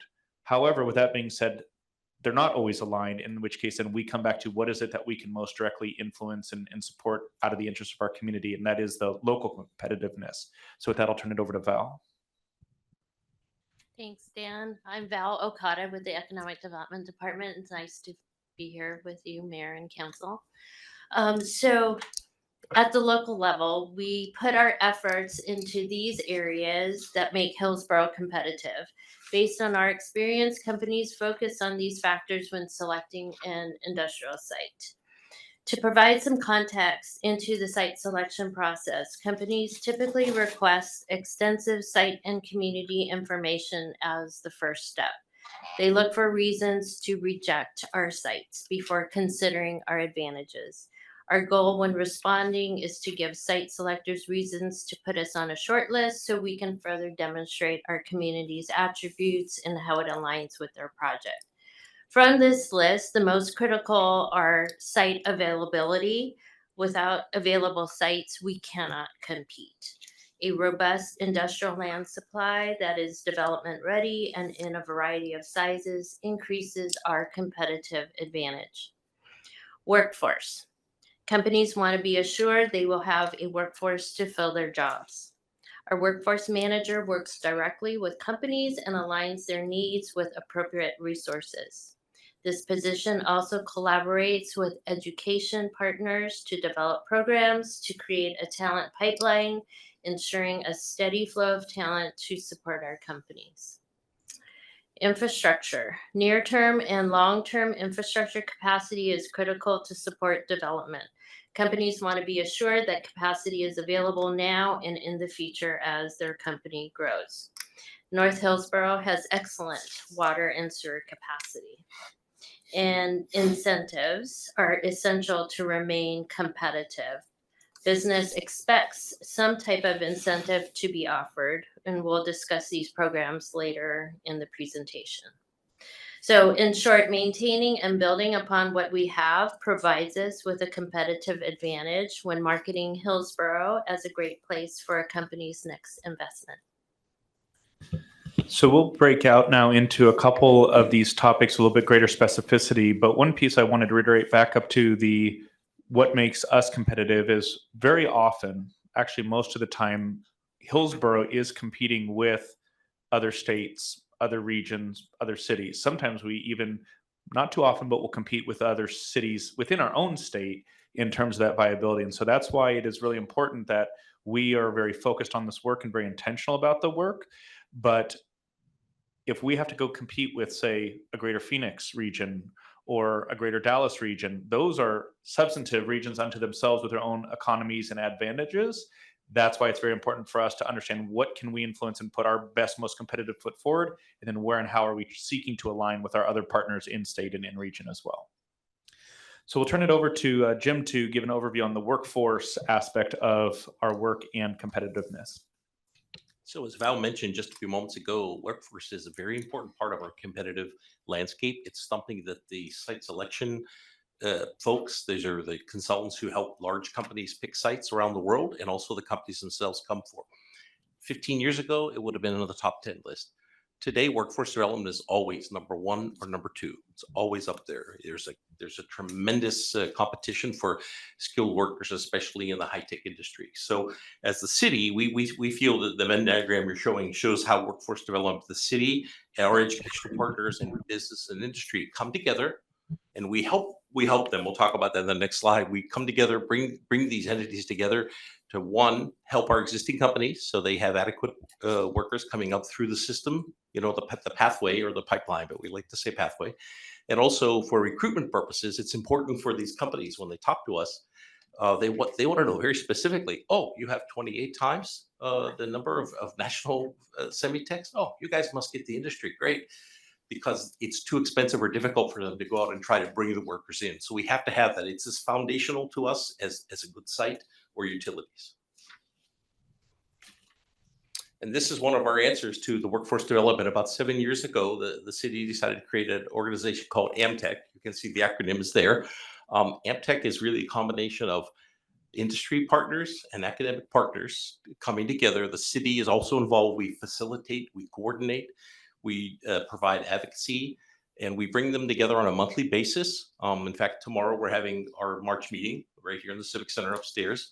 About 40 companies locally here in Hillsboro are members, as is the Hillsboro School District, the Portland Community College. Also, some of the larger universities, Oregon State, sometimes, and PSU will at least be interested, but this is really a Hillsboro focus. This is something the city does.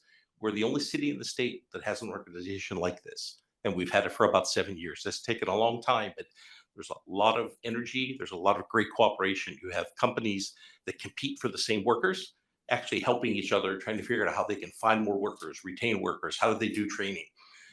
Perhaps a company says, hey, we need this skill. This happened last month with us. One of our companies said, we need CNC programming folks. And one of the colleges says, well, we provide that. They said, yeah, we senior graduates, you know what?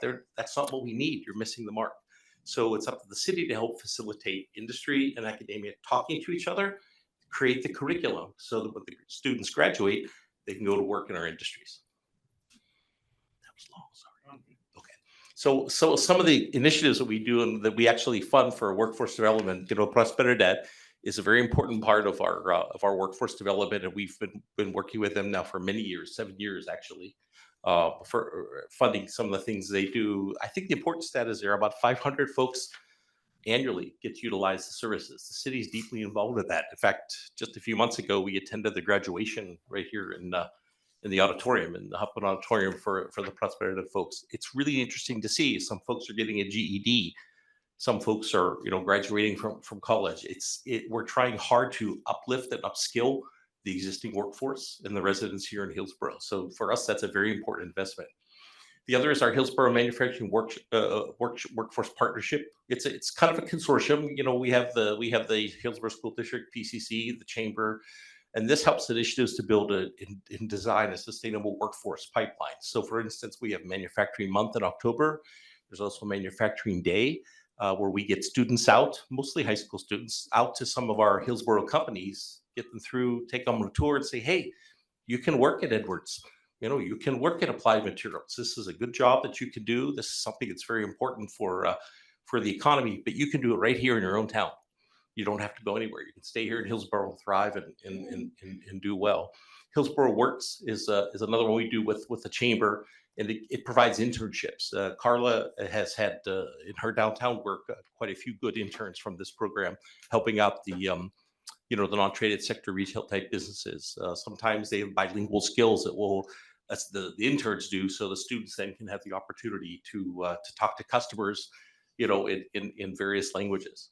And the last one is our work with PCC. We do a lot of work with the community college in many different ways. But PCC, again, they're the folks that are training the vast majority of our workforce to be able to go into some of these high tech fields. So for us, it's very important that we stay connected with all these community partners. So I have a question.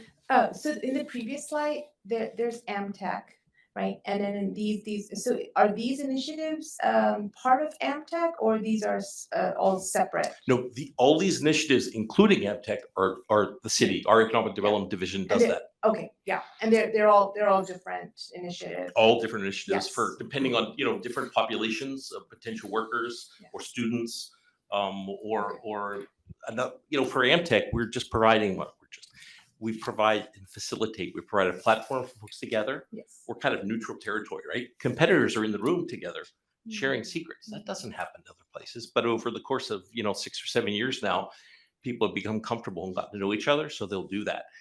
Really, AmTech should be a template for what other cities around the state should do, because there's nothing better than bringing industry and educational partners together. Because without that partnership, you're going to keep missing. So the city provides a platform and facilitates that. Thank you. Sure. So we're just going to keep moving with back to the competitiveness. We'll move into some of our work in small business and entrepreneurial support, which really ties back to some of the business conditions and supplier network aspects of that as well. So I'll turn it over to Ken. Good evening, Mayor and Council. Ken Christian. I'll be talking about our small business support. Just to frame this briefly, so the Small Business Administration defines small business as anything less than 500 employees, right? But that's not what we're really talking about. This is truly small, emerging businesses, maybe pre-revenue, maybe in the first year or two of business, and the support that we provide. Secondly, this is not necessarily a comprehensive list of everything that we at Dev, and certainly we, the city, do to support small business. That's done across many different departments, and in this department, different ways. You'll hear from my colleague Carla a little more later this evening about some of the other programs and support that we have for the downtown businesses. This is meant to really convey a strategy for how we think that we can be most helpful to the emerging and small business community, because there's a lot of organizations in this ecosystem to provide support. And instead of positioning ourselves as just one more organization that replicates a lot of services and kind of creates confusion, our position is to really leverage the relationships that we have with these organizations that are already positioned in the community and already connected in some way and providing these services to small businesses. So starting off, this slide shows the organizations that we have a direct contract with to provide these services in different ways. And the total aggregate dollar figure for those contracts is the $412,000 that you see there. And then the pie chart kind of breaks down that distribution. So jumping into these, so first of all, Adelante Mujeres, which roughly translates to Women Rise Up, is a nonprofit dedicated to empowering Latinas in our community. One of the ways they do that is with business support through their Empresas program. That Empresas program has the Cocinemos program that rolls up into that. That Cocinemos program is what the city has proudly funded now for, I believe, 9 years. The Cocinemos program is meant to support food and beverage businesses and aspiring business owners that want to build the skills needed to really launch, start, or enhance their food and beverage business. So they have 2 cohort classes a year where they will bring in a group of cohorts that want to start or enhance their business and kind of go through the process of skill building, at the end of which they graduate and then start their business, launch their business, or refine their business in some way. So it's very cool. So these figures just kind of list out the 2024 metrics on that course. And we've seen that steadily grow over the 9 years. It's been a really successful program. Then we have Washington County Chamber of Commerce. I think you're probably all familiar, an important organization that provides essential support to the business community. They provide a long list of business resources, from technical assistance to business coaching, networking. They provide a lot of workshops and everything from financial literacy to marketing to how to acquire capital. And of course, we have to highlight the 5 diversity councils, which have really been successful. So really an important organization in this ecosystem that we turn to for business support. What is the 5 diversity?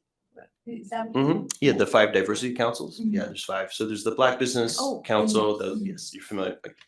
Yes, Okay. got it, right. Yes, thank you. Next, we have TIE Oregon. TIE Oregon is a nonprofit that helps entrepreneurs with education and mentoring. They have a strong innovation component, and they're who we often turn to for what we call the traded sector companies. So tends to be entrepreneurs who are maybe a little more sophisticated. Maybe they are a serial entrepreneur, and they're just in a different place in the kind of the process or the trajectory of their business. They have different capital needs and kind of different strategic relationship needs. TIE also offers business coaching. They've got the TIE Excel Bootcamp, which is really successful. They've got TIE Angels, and they are connected to kind of a strategic partnership community that includes venture capital. So for companies that are looking for venture capital, they're a great resource to plug them into kind of that network as well. So we work with TIE with that as well. And then, of course, we have to mention the Westside Pitch Competition. We're going into our 4th annual Westside Pitch Competition. We're going to get that on all your calendars here soon. It'll be on May 8th. If you're not familiar, it's a kind of a Shark Tank style show where entrepreneurs get on stage and they pitch for cash and for in-kind contributions, usually legal services or tax services. And then a lucky few will also get a equity position. So the TIE will take an equity position, and they'll find a strategic partnership with some of those businesses. So it's a really good night. So we look forward to getting that on your calendar here soon. Then we have Centro Cultural, an education and cultural center that has really grown as an organization to serve the Latino community through growth and empowerment. Another essential. Oh, back one. Sorry. One more. Sorry. Another one more. Forward. Yep. This one. Another essential organization. So one of the ways that they provide this growth and empowerment is in the business, offering workshops, business planning, tax accounting, marketing, financial literacy workshops. So really, really important. And then finally, last but not least, is the city of Hillsboro here. So, Jim, so we don't position ourselves out front.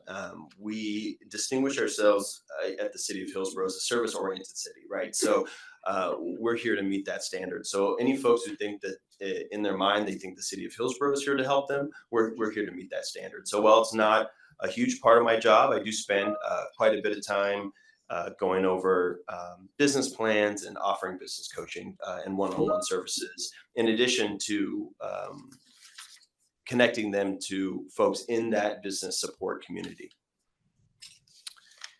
And then, last but not least, is just if we ever needed a reminder for why this work is important, just leave you with some qualitative data after all the numbers this evening. So just some important quotes from some of the people who have gone through these programs with our organizations that we contract with.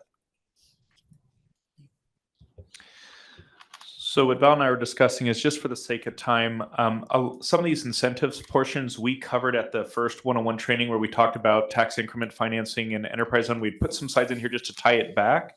But for the sake of brevity, we're going to skip through these quite quickly, and then Val will speak to ones that you haven't heard as much about. So we've talked about the strategic investment program a fair amount. You also heard about some of it at your budget committee. So this slide will be in there for reference, but we're not going to touch on it too much this evening. Similarly, the Hillsboro Enterprise Zone, we talked about really what that was at the last one. So we're going to skip this slide, although it's in the slide deck that you'll have. I will let Val speak to this one, which talks about some of the specifics of the Enterprise Zone, given that we didn't get a chance to talk about that in the first 101 training. Okay, so the Enterprise Zone program results, we currently have 45 active applications with a projected investment of over $9.5 billion. So companies are allowed to apply multiple times as long as they have new investment that qualifies for exemption and meets the current program requirements. Total employment is approximately 3,000 jobs. Average compensation is $121,000 per job, or $103,000 median wage. Local procurement, which is a requirement for every company every year, they need to submit a annual spend summary, and that totaled $19 million for 2024. So in addition to some of the local requirements under this program, one of them is a community service fee, and that fee pays for workforce development programs and our workforce manager. And in addition, it also funds all of those programs listed here. So many of those programs you've heard about tonight, like Ken was just mentioning, those efforts are funded and supported by the city because of this incentive program and the investments that those companies are making and the fees they're paying back to us as a part of taking advantage of that incentive.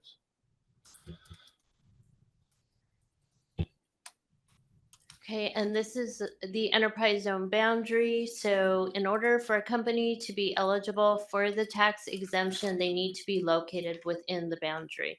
So we have a section in downtown as well as Southwest Industrial and the majority of North Hillsboro.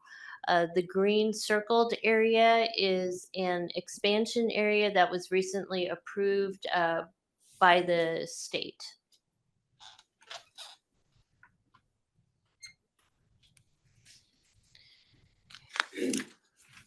So we also have workforce incentive programs. It's quite new to our department, that it's kind of in a pilot form at the moment. It is funded by our enterprise zone community service fee. So we've got a customized job training grant. That's a discretionary grant that may be used for business recruitment or expansion projects. Funding is based on various factors such as number and types of jobs created, advancement opportunities, and other incentives already offered. I have a question. So I was trying to figure this out the other day, but so the Hillsboro Enterprise Zone for the Northern Hillsboro and the Hillsboro's urban renewal area for Northern Hillsboro, they overlap. But they're not really connected. They just happen to overlap. They do overlap geographically, Yes. and they are not directly connected, Yeah. but we do use them in tandem and complementary to each other. Yeah. Okay. So for the Hillsboro urban renewal, we'll get to that. But for the enterprise zone, that's like the 5-year tax-free, and if you are, you can apply to be in there. Yes. So if you're an Yeah. eligible business, you can get up to 5 years. Up to 5 years. Yeah. Okay. That is the maximum. Oh, I see. But then because then they're also happen to be in the Urban urban, renewal. so it's like a double thing, right? Because then whatever we can put it back in. The More, right? urban renewal area does not directly benefit the companies necessarily. No, benefits. But it us. benefits the city. Yes. So what Like, the way like that they twice, right? some Because- people would argue they don't work together is the enterprise zone, we would not see the tax increment generated Yes. for those first up to 5 years Yes. that somebody's using the enterprise zone, but we would see it beyond that. So that's where they are complementary at the end of the day. But again, they really are separate from Yeah. that standpoint. Yes. Yeah. But I think they do. It is a good thing for the city that they are overlapping, We think so. right? Yeah. That's what okay. Yeah. Yes. Because we are able to offer an incentive Yes. to the company. Yes. And then in year Yes. 6, Yes. we get the tax Yeah. increment into the urban Yes, renewal yes, yes. area. Very Mhm. cool. Very cool. Very good planning. A quick question for you on the folks that go into these programs like PCC, that the easy money is used to fund their education or their training. Are there guidelines of who's eligible or goes to the front line for those programs? Do you want to? Oh, so the PCC Future Connect program, you need to be first generation college attendee or what was the lower income. How about residency requirements? Yes, you need to be graduating from one of the Hillsboro high schools. All right, thank you. Okay. Oh, Well, go ahead. We're gonna finish this one. yeah, let me do the last. So on the job training, it reimburses the cost of training new hires in entry level positions with little to no experience, generally underfilling a position. The program is designed to incentivize companies to provide job seekers an opportunity to pursue a new career path in our key industries. And then we've got customized incumbent workforce training.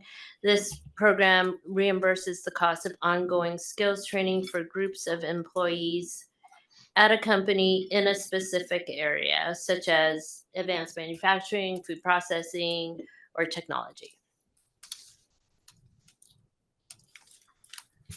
So this slide we also are going to briefly hit just for the sake of time, but we do also try to align some of the state supportive programs and incentives with some of that other work. So for example, a special public works fund is a state grant, typically around $500,000 that can go towards a water line extension or sewer extension. So we will see those types of pieces blended in some of the work we do.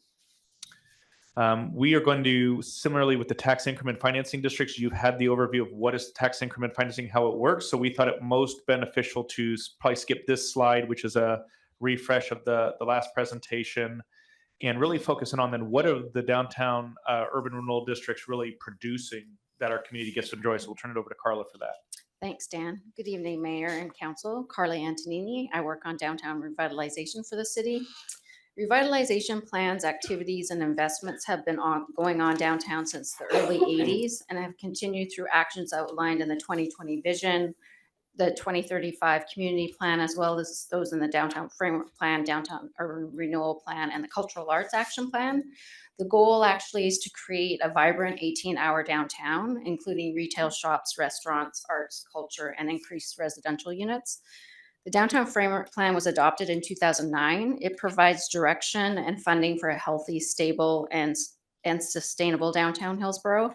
It includes a comprehensive vision for downtown and close-in neighborhoods based on extensive public input, a framework of specific short and long-term actions to turn the vision into reality, and an implementation component to provide the funding and regulatory tools necessary to carry out those actions.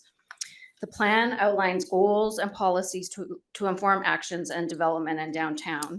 One of the goals, for example, of the framework plan is that the downtown core is vibrant, active, sustainable, and accessible.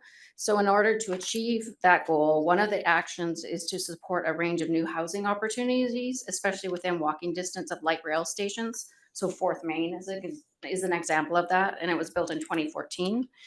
So it provides much needed housing units, as will Block 67. The Downtown Urban Renewal Plan was adopted in May of 2010. Establishing an urban renewal district in downtown was one of the key action items that was actually identified in the Downtown Framework Plan.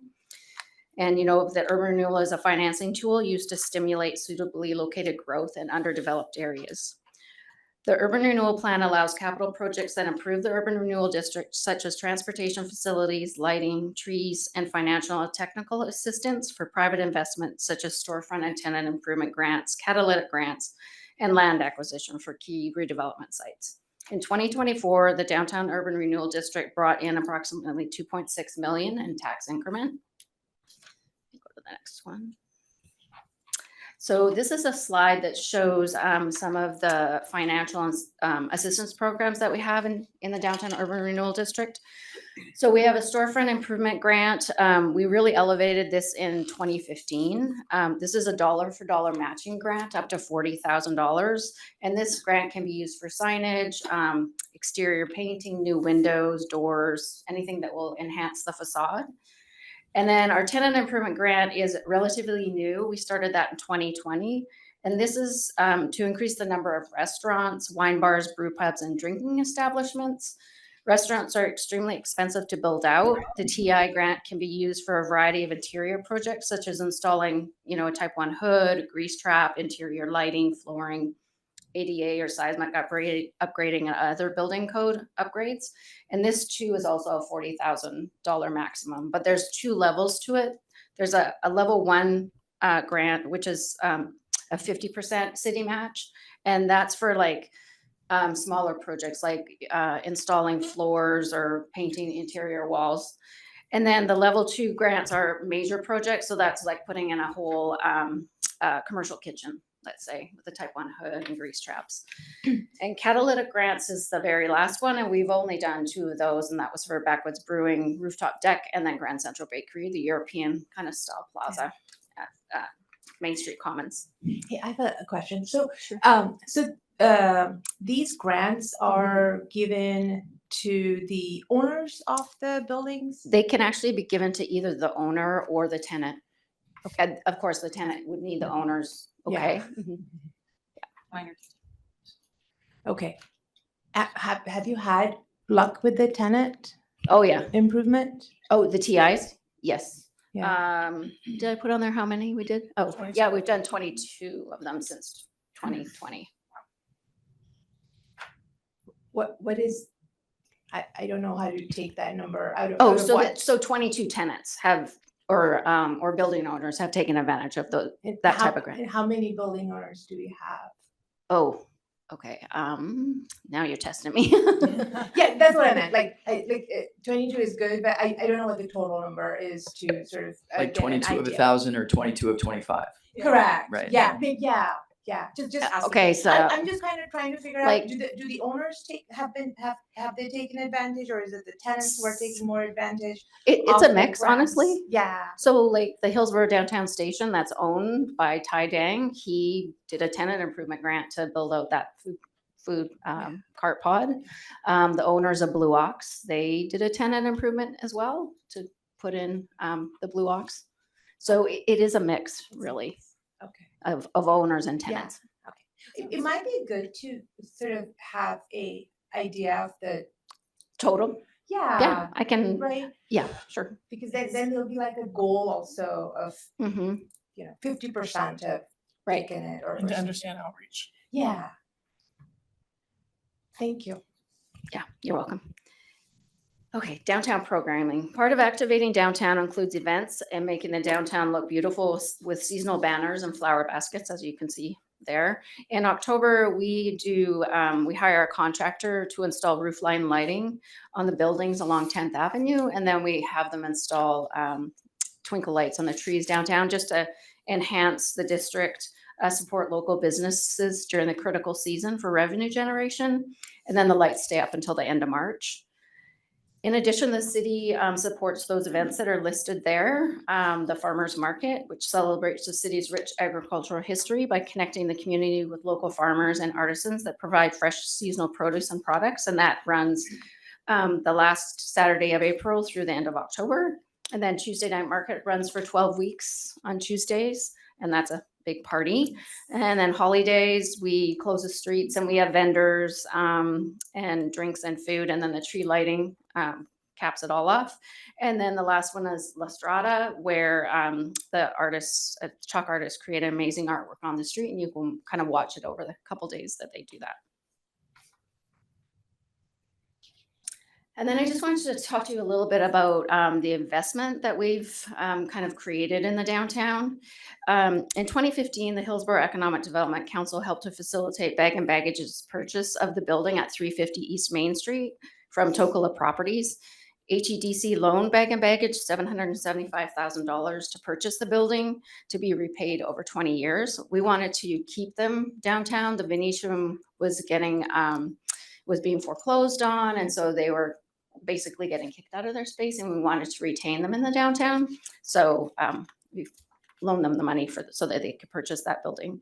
The city's support for the arts is a key strategy in the long-term plan to continue the revitalization of downtown Hillsboro. The Hillsboro 2020 Vision Action Plan, the Framework Plan, and the Downtown Renaissance Report have all identified the arts as a pivotal element in the development of an active, vibrant downtown. Live theater has a great economic impact for downtown Hillsboro restaurants, retail, and other properties that benefit from the additional foot traffic generated by Bag and Baggage and Heart Theater's presence. The city has a long history of supporting the arts as part of the downtown experience with the renovation of the Walters Cultural Arts Center, the Venetian Theater, Heart Theater, and the Terrace Plaza building, which now houses the Flip Museum, where the Children's Museum is. And then I just wanted to talk to you a little bit about Insomnia Coffee's storefront improvement. They painted the exterior, new signage. They put these beautiful windows in that slide open, so you kind of feel like you're sitting outside when you're inside.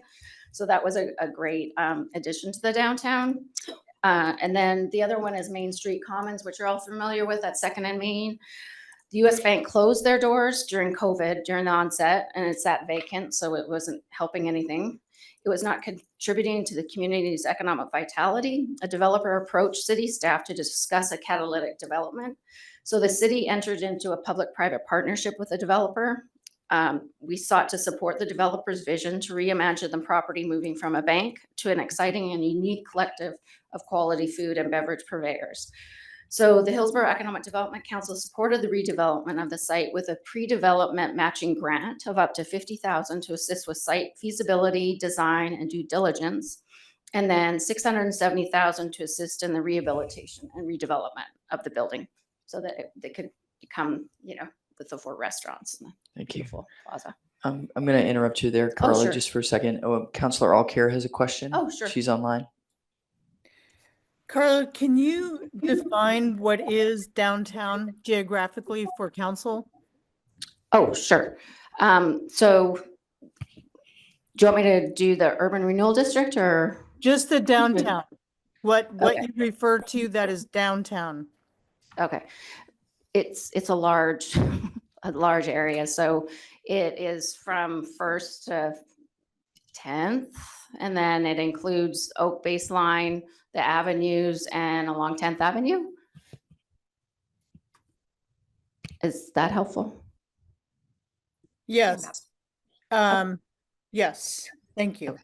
You're welcome. On that, just sorry, is Shoot Park considered part of downtown then? Yes, there's Yeah. part of it's an interesting question with 10 minutes left to answer, but really what it is the broader downtown banner. We have a variety of plans and programs that will affect different parts of downtowns, I think, is part of the genesis of the question. At its largest, most inclusive and comprehensive footprint, downtown goes from about 17th Avenue to the east down to roughly Jackson Bottom, which would pick up and include portions of Shoot Park, all the way to the west, including Jackson Bottom, out to the west by the new shelter site and city limits on the west end by Dairy Creek, and then north up to about Edison Street.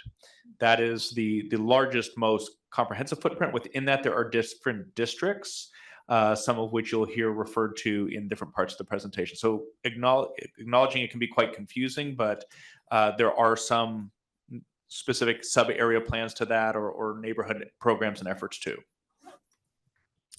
So we're going to keep us moving. I know we got council in 9 minutes, so we're going to bypass a couple slides, but we'd be very remiss in the spirit of that question that Councilor Alcare asked to also not highlight some of the work that we've been doing and continuously ramping up, especially in and around the 10th Avenue Caydias area, and in so that's a sub-district of the greater downtown.